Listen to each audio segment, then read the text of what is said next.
good morning, everybody. How are we doing today? Well, we're out here with another video today. This video is different. Well, I'm doing a lot of different ones here lately, aren't I?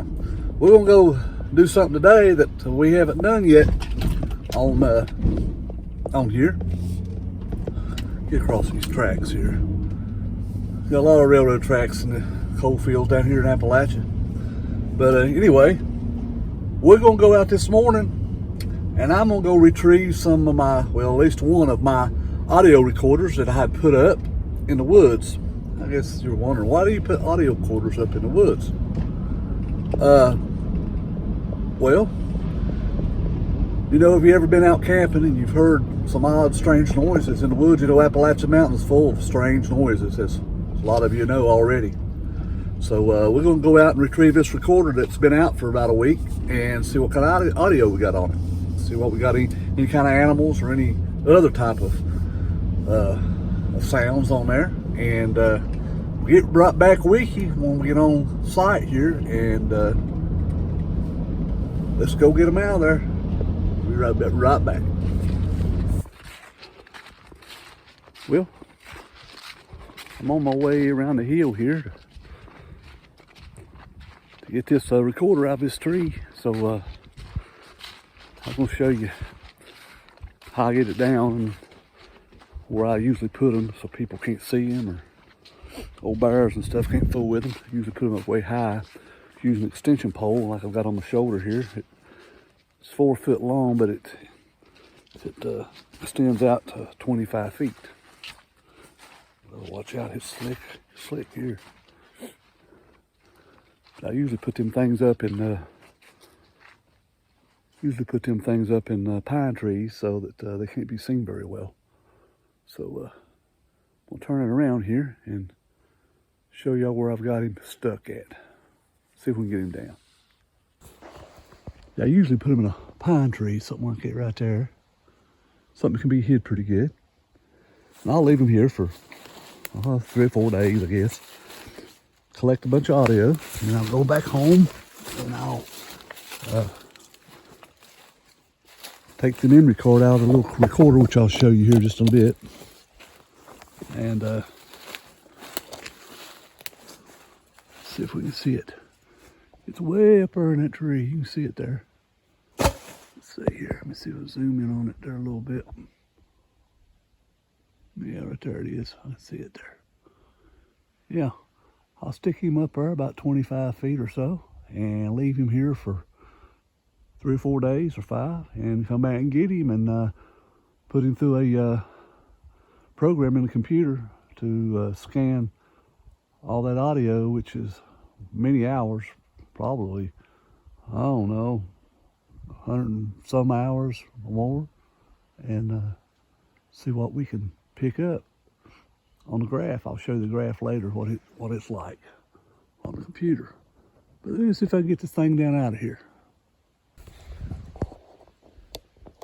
So right here, I got it hooked up here, starting to bring it down, slowly but surely.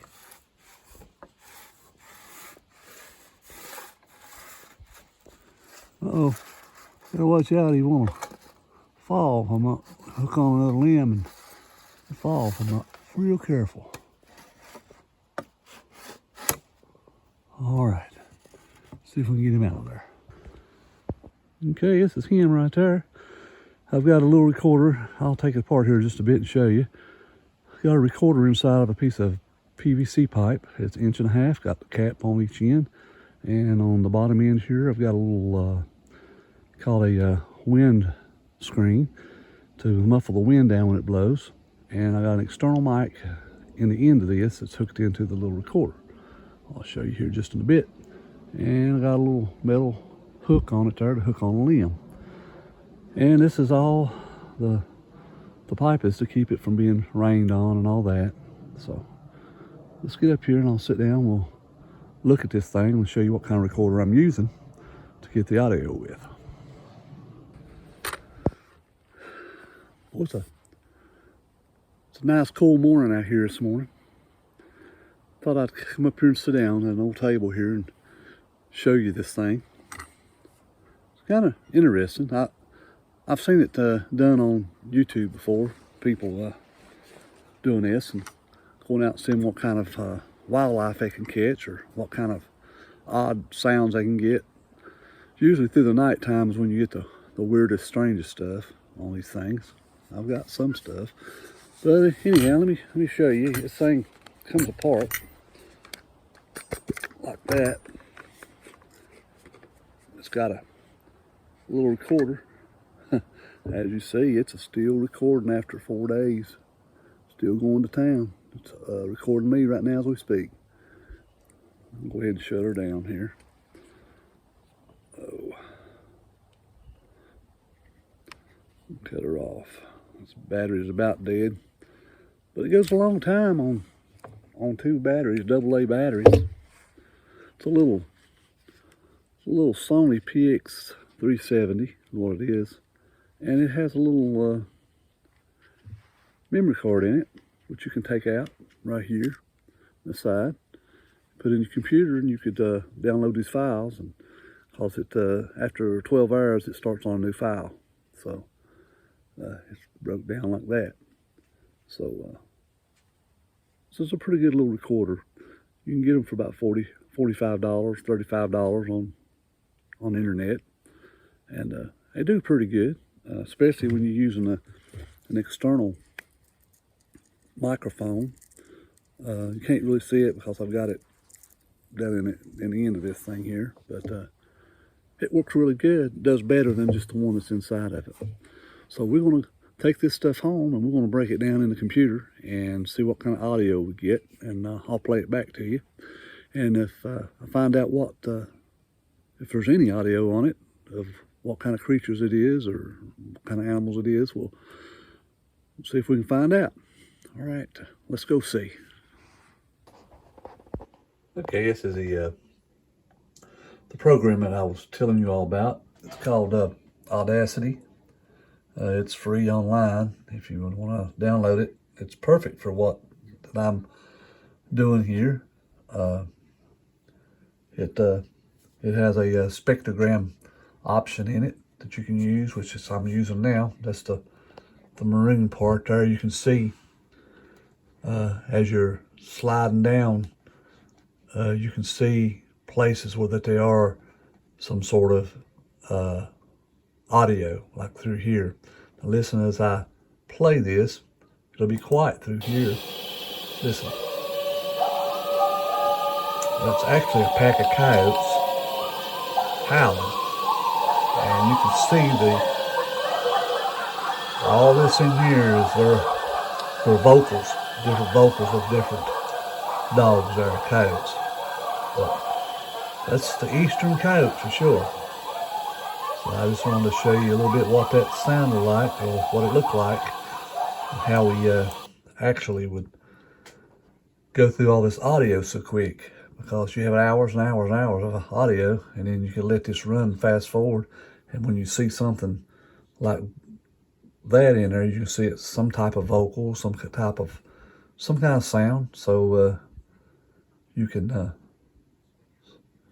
stop there at that point and mark it and go back to it if you want to. So thought I'd show you that part of it. It's pretty interesting. Let's go on and see what we got on this the rest of this here.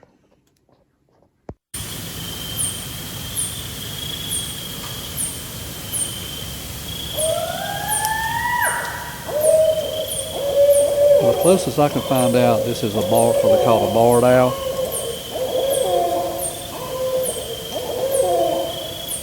But I've never heard an owl sound like that before.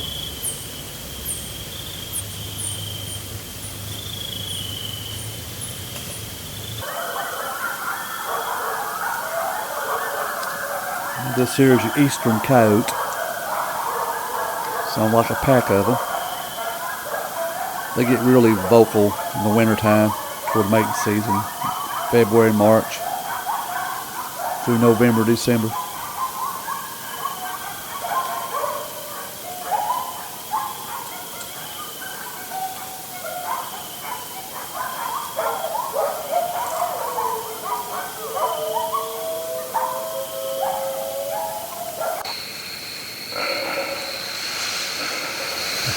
This is a mature buck grunt. Sound like chasing a doe. Now that is a snort wheeze you hardly ever hear from a buck.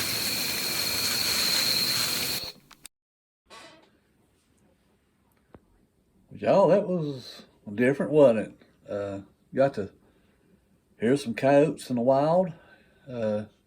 Sound like a pack of them to me. And you heard strange owl noises. Not quite heard that before. I went online trying to find an exact sound. I ain't never heard an owl sound like that, but I'm sure there are. We got 8 different species in West Virginia, so supposedly it's one of those. And the white-tailed deer, the buck, that done the grunting and the snort wheeze. That's something you hardly ever hear, is the snort wheeze. I'm sure a lot of you bow hunters hear it, but the snort wheeze is something that they do mating season, and the grunt also. So that was pretty cool to get that on audio. But yeah, I hope y'all enjoy that little bit of a video, and let me know if you like that, and we'll do some more of that. And it's interesting to me. So we'll catch you next time on Appalachian Roots with Dan. Till the next video.